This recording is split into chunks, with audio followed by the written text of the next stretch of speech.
They range from champion footballers, past and present, to men and women of all ages from all walks of life.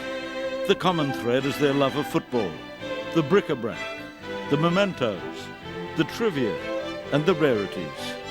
You will find them scouring junk shops, at sporting fairs and in the rooms of Australia's most prestigious auction houses.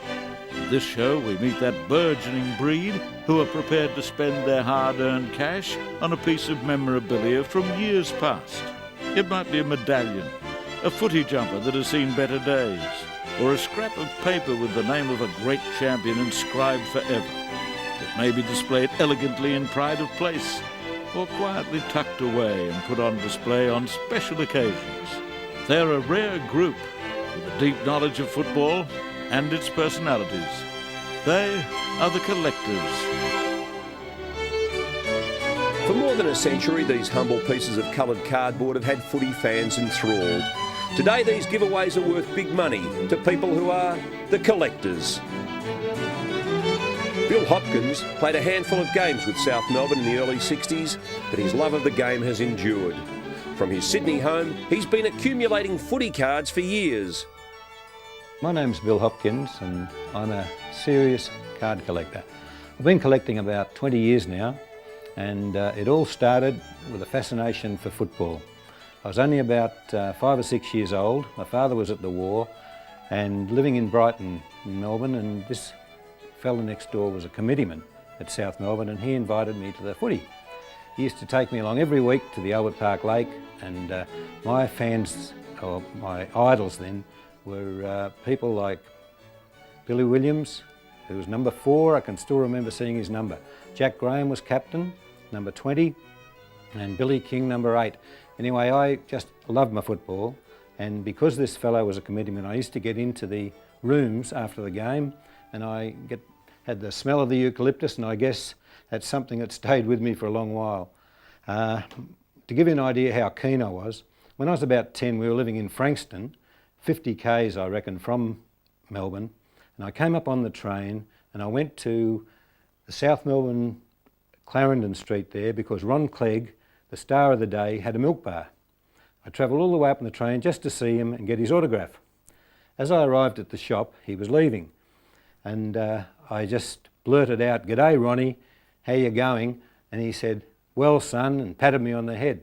Forgot all about the autograph. It was just great to see my idol there, and I went home on the cloud 9. I was really ecstatic. So years later, I actually was lucky enough to get a game with the Swans and only missed Ron Clegg by 1 year. He finished in 1960 and my first game was in 1961. I only had half a dozen games over 2 years, but it was a big part of my life. And this is my old jumper, number 18. Used to tell people I was in the first 18, made it sound better. And I actually got a run with a Victorian representative side, and that was the jumper they gave us then. I don't know how it'd fit me now, I don't think it would.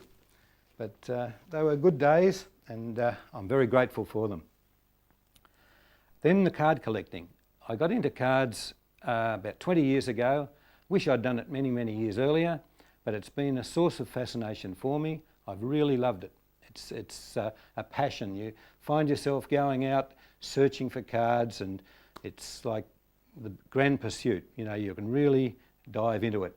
The earliest cards I've got would be these ones here from 1904. They were the very first cigarette cards, and they were put out by Snyders and Abrahams. They put out 3 series that year. This was the second series. They had a blue frame line around, you can just see around each card, whereas the other series had no frame line and they were just plain white border. Those cards probably would be worth around $30 to $40 a card now, in good shape. Most of mine are in good condition because I've always been very cognizant of the fact that you've got to have nice cards. You can have a torn one, and sure, until you get a better one, it's better than having nothing at all. But if you get the chance to upgrade your cards, it's well worth doing. So Snyders and Abrahams, they carried the can for many years, 1905, 6, 7, 8, and then they came out with some Western Australian cards. These ones would probably be among the most valuable in my collection. The set here, there are 60 in the set. I have the full 60, and I would say there wouldn't be too many people, if any others in Australia, with the full set of those in nice condition as these are. Some of the names are quite fascinating. You've got Hoxie Man, Diver Dunn, and Doc Metherell, Tish Metherell. It's quite funny to see the different names of these guys in the goldfields, I guess, because that was about what was happening in Western Australia then. Snyders and Abrahams also brought out cards in 1912. These rays, they call those. They were seeded by these ones here, which are the Star series. You'll notice the star around each player's head. And notice too that they're all wearing collars and tie. So they were quite dapper in those days. Then there was the final series of Snyders cards, 1914. The war came, the First World War was 1914 to 18, and I think for that reason they made this their very last series of cards. However, it wasn't the ultimate last card. This little one here, Peter Pan cigarettes, 1915, was in the way of a football fixture. And this is quite valuable. In fact, it's probably worth $250 or something like that. And that's the card there. A really cute little piece. But that was the very last card Snyders and Abrahams ever made. The war ending in 1918 meant that there were no more cards until 1920. The people who took up the baton then were J.J. Shue. They turned out two lots of cards in 1925, one in 1920. The 1920 ones were 3/4 shots, and they were rather colourful, and for that day you can see the size of the length of the trousers and everything else, and that day they were quite nice colourful cards. Then there were the 1925 shot, which were the rays, similar a bit to the rays that were in the Snyders and Abraham set. Very similar, but the heads were just a little bit smaller. Then there were these rather austere ones in black and white. They made a series of 100 of those, so it was a big series of cards, and they were very popular, and they're still fairly common. I would say these probably run out at around about $10 a card nowadays, but being 100 in a set, okay, you've got quite a valuable item. These are quite interesting. The black and white ones here at the top were produced by Lenton's cigarettes up in Bendigo. Lenton's produced 100 of these cards, and when I first started collecting, just to give you an idea of the value of these cards, there was a set going of nice condition ones for $3,000. It was out of my range at the time. I couldn't even aspire to that, but I do wish now that I'd bought them, because that set, I've only got 5 of them. I would say the set would be worth about $20,000. So there was certainly some money to be made had I bought them. These ones down here were produced by Wills. They were produced in about 1930. And there are only 5 in the set, which is a bit remarkable. But they are a lovely card. They're a die-cut card, and very, very valuable. In fact, I've seen them at fairs selling for about $150 a card. So they're a very nice one to have. Wills went on to make some very ordinary looking cards. In fact, these are the most common cards, these small ones here, that have ever been produced. The bigger ones are a lot less common. Obviously, these came in packets of 20, these were in packets of 10. Therefore, the ones in packets of 20 were twice as much, and in those days, around the Depression years, that was a big difference. So I've got a set of 200 of those, and 200 of those, and they are much harder to get than these. These ones here probably worth about $1 a card. These cards were put out by careerists under the Standard banner. You can see on the back there, Standard cigarettes, and there were a series of 72. These came out in 1933, and these ones here came out about the same time, a series of rays, and there were 72 cards in that series too. So they were the ones that were doing all the work as far as cigarette cards in that era of the 1930s, Carreras and Wills. The last cigarette cards were issued in 1935, and the trade cards came into operation earlier than that, but the first trade cards we had were back in about 1906. These are very, very rare cards. They're known as great heads. They have pictures of the players in suits, and it just says here Topping of Carlton and Sowden of Melbourne and Fontaine of Fitzroy. The back great heads were apparently to do with pharmaceutical products. So they had a mixture for quinsy, a mixture for influenza, and a mixture, a sure cure for chills, coughs and colds. But they are very, very rare. In fact, I don't think a full set has ever been seen. They don't even know how many are in a full set. But those could be worth anything up to $200, $300 a card easily. These ones here are pretty rare also.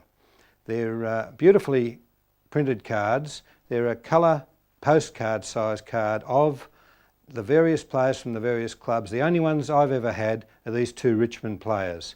One is A. Danks and one is W. Thomas. I do know that W. Thomas played originally with South Melbourne and became Richmond captain coach. Probably the jewel of my collection would be these McIntyre cards, which came out in about 1922. They are a black and white figure or sepia coloured figure with the tartan surround. There are 18 in Series 1 and 18 in Series 2. I do have the full set, which is really something I'm quite proud of and happy to own. They're lovely cards. Mine are all in good condition, which is another thing. As I said before, if you don't have good condition, you haven't got anything. It's most important. So we then, I'd go on to this one here. This is a special little card that I've got a lot of time for. It's this one here. It's in South Melbourne colours, and I picked it up at a stamp fair. Most unusual place to get a cigarette card, but I did happen to be bold enough to say to the guy, "Have you got any cigarette cards?" He said, "Well, I do have a couple," and he showed me a book, and I went through and I saw this card, and on the back it has Tandy's football toffee, and it looks as if, with this hole in it here, it looked as if it was attached to a packet of lollies. Anyway, I picked it up for $20, and I didn't know much about it. I asked a lot of people in the card game about it. They didn't know either. I eventually realised that it wasn't South Melbourne at all, even though a fellow by the name of Tandy played for South Melbourne around the 1920s. It was from South Australia. And it is the guy here directly above on this other card, P. Lewis. He was the captain of North Adelaide, and that's who it is on that card. It doesn't say anything about a name, so we had to really investigate that one, but I'm very happy with that. In fact, I've been offered, sight unseen by a dealer, $500. So that wasn't a bad pickup for $20, and that was quite some time ago. After this break, we discover more of Bill's wide-ranging collection. You're watching The Collectors on the... The 1930s was a vintage era for these cards, these trade cards, particularly Allen's, Hoadley's and Clark Ellis. They were among many who put out very, very nice cards. Even Giant Licorice turned out a very nice card. These were ones, there were 108 in the series, and they were league and association, 48 association cards, and there were, I think, 72 league cards. So beautiful cards, and even though the heads were sort of in sepia, the colours of each club were underneath. So they were from Giant Licorice. Allen's put out a series of cards in 1933, and they were a lovely coloured card with the club flag flying above the head of the player. But they tended to rouge the cheeks somewhat, and the players looked a little sissy. So I don't know how that was accepted at the time, but they're still a nice colourful card and beautifully finished in a nice gloss. Craig and Hales were another card that came out. These were a series of 30 and very, very hard to get. But a very collectible set of cards those, and they're among my favourite set those, because North Melbourne here, as you can see, used to have a white V. Some of the jumpers were different. Hawthorn had stripes going across rather than down, and it's always interesting to look at some of these cards and see what things were like back in the old days. This was a nice series too. They were put out by Hoadley's, a series of 108 cards, so it was a pretty hard thing to save the whole lot. I'm currently at 90 out of the 108, and I'm looking forward to getting those last 18 cards. They're proving pretty elusive, and I don't know whether I will ever get them in my lifetime, but I'm certainly going to go down trying. The Clark Ellis ones are also a very nice card. These are a series of 108, and a set of those would be immensely valuable.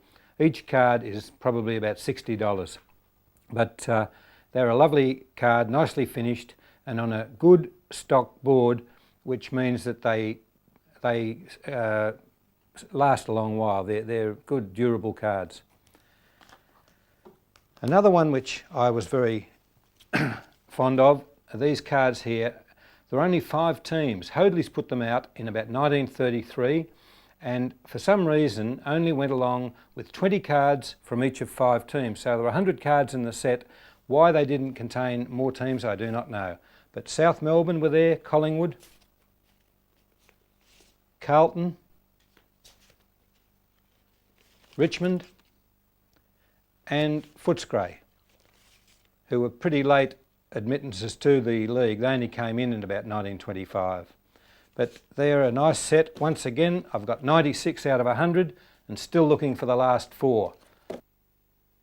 In 1938 and 9, 2 of the nicest sets to be produced came from Hoadley's and Allen's. These were from Hoadley's, a series of 72 cards, and very nice colours, beautiful crisp cards, and a very pleasing set. These ones here also were beautifully done.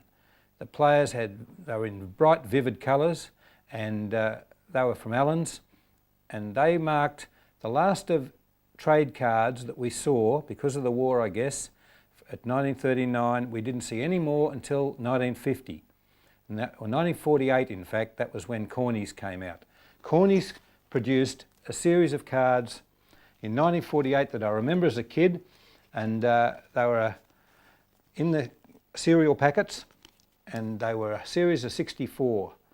I've still got to get one card in this series of 64, which is the 1948 series, and that is, I know, Des Fothergill of Collingwood. So anyone out there who's got it, I'd love to hear from them. I've been looking for him for an awfully long while.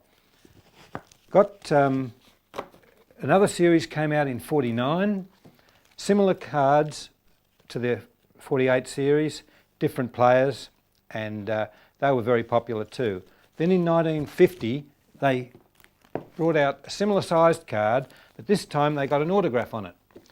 This was quite different and became the trend for a few years, with a facsimile autograph on the card, and they were a series also of 64. It seemed to be a popular number of cards to put in a series. I don't know why, but they were league and association. Allen's hadn't produced anything at that stage, but the cards that were very interesting were Argus. They came out in 1953, and these were a swap card, and you got them from producing coupons out of the paper, sending them into the Argus, and they would supply you with so many cards. But they're a lovely little card. These ones had photographic heads on a cartoon body, and there were a huge series of 144, so they took a lot of saving. The ones that I really love, my favourite cards, I guess, of the lot, were this series of 72, also gained by sending coupons into the Argus, and they were great colourful cards of all the players. There's my favourite, Ronnie Clegg, the legend from South Melbourne, the 1949 Brownlow medalist.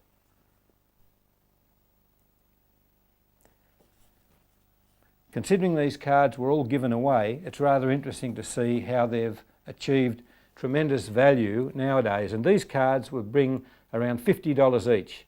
So for something you got for nothing to be worth $50 each, and we have 72 cards there, it's quite remarkable. Cornies went on and made some other cards. They made these swap cards here with the scoreboard in the background. The same background was on each card with a different player's head and shoulders, and they were a series of 36 known as the scoreboard series. Very, very popular and very hard to get, probably worth in the vicinity of $60 a card nowadays. Atlantic Petrol also got into the act, and they produced a series of 128, and they were quite a nice card, but they haven't appreciated probably as much as a lot of others, and valued probably around about $10 a card. The interesting ones that have really appreciated are these Ardmona ones. They came out in 1981, and as you can see here, $2 a pack. I haven't removed that. These ones are in the original shrink pack wrapping, and they were 33 cards in a box, just like this. Nice cards of the players, good head and shoulder shots. Barry Round here we see, but these ones were 33 in the packet, and the good thing about them being in a box like this, they didn't get damaged. So they were a nice set. But to give you an idea of the appreciation in these cards, I was saying they're $2 a packet.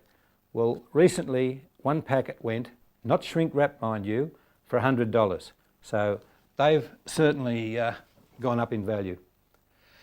In 1954, Coles department stores brought out some cards, and as far as I know, though, it was the first time that cards had actually been charged at a price. You bought them for about a penny each. These were the cards here.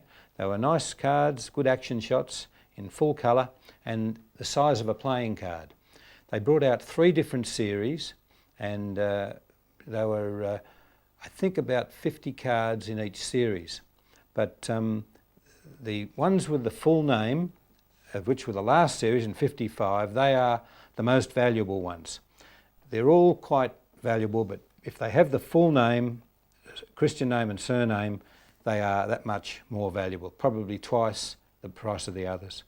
But they went very well, but up till this time, all cards had been supplied free as an inducement to buy product, and it was a bit different to see that you had to actually pay for a card. Nevertheless, they went pretty well.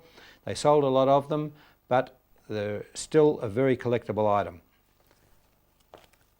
Then came Scanlons. Scanlons put more into football cards than any other company in the history of football. They started in 1963, and they had a great series going there. I haven't got a set of the 63 ones, but I do have sets of the following years: 64, 65 and 66, right through to 1990 when they produced their last series of cards. But they held up the football card market for close on 30 years, which is rather terrific. And they're very collectible. Some people have got heaps of them, but if you've got sets in good condition, you've got a very nice item, something that'll always appreciate for you. Mobile weren't to be outdone either, and in the 1960s, I think it was in 1964, they came out with their first set of cards, which was 40 cards, like a postcard size. Head and shoulders shots of all the top players. You see Ron Barassi here, and these ones are put in with photo corners. They're so much less value if they've been stuck in the album. So it's most important, kids, if ever you get cards with an album, don't stick them in with glue, because it'll diminish their value quite considerably. Always try and get photo corners and keep the cards free from any connection with the album. They went on from 64 with another series in 65, and this time once again the facsimile signature. Then there was 66 and 67. After that, the cards from Mobile came to an end, but they provided a very nice series, 4 years, 40 cards each, and once again, very collectible. A nice series. Right to the present day, you can now buy cards from Select. Select bring them out and put them into packets of about 9 cards. They charge around about $6 a packet, but they make a beautiful card. These cards are just so good in quality that it makes your head swim. Compared with the cards of yesteryear, which were done on very basic, cheap board, these ones have been done on magnificent board. They are plastic coated, and they are magnificent photos and beautiful cards to keep. So mums and dads, if your children are spending money on cards, don't think it's being wasted, because if they look after them and buy good quality cards, they will be benefited in the long run. I've had a great time collecting them, and if they get half as much fun as I've had, I know they'll have a really happy time, because it is a great hobby and I'll be doing it for many years yet, as many as I've got anyway. For many kids, the footy card has been the starting point. For Bill Hopkins, it's been a lifelong obsession. He belongs to that wide and varied group known as the collectors.